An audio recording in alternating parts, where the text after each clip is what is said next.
Today we're looking at Prison Break, and we start with a song.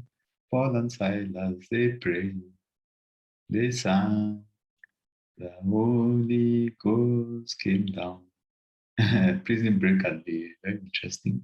Of course, there's a series uh, where you have people actually digging a tunnel. There's always tunnels being dug. Among the various ways in which people can escape from prison. But I think the one that is most dramatic is that of Al Chapo, the drug lord.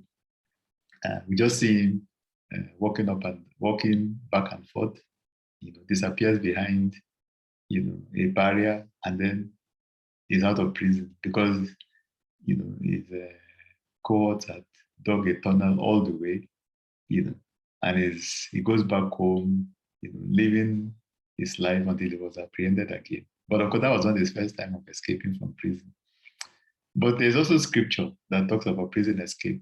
And we see this in Acts chapter 16:23, starting from 23. And when they had laid many stripes on them, they threw them into prison, commanding the jailer to keep them securely.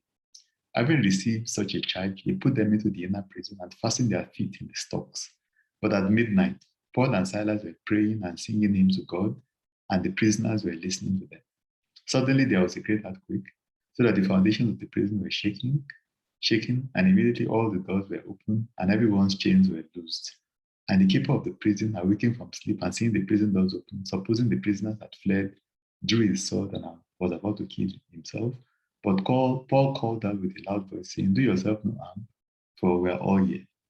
Then he called for a light, ran in, and fell down trembling before Paul and Silas. And he brought them out and said, "Sirs, what must I do to be saved?" So this is the Holy Ghost, making sure that there's a prison break. We don't need to dig tunnels. God will make a way for us if the enemy wants to put us in any kind of prison.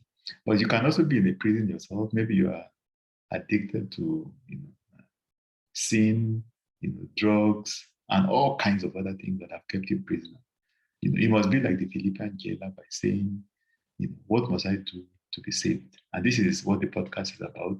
The good news is that Christ has paid the price to set you free so that you are no longer a prisoner. You need to make a commitment to him today so that you can actually be set free and your chains can actually fall off.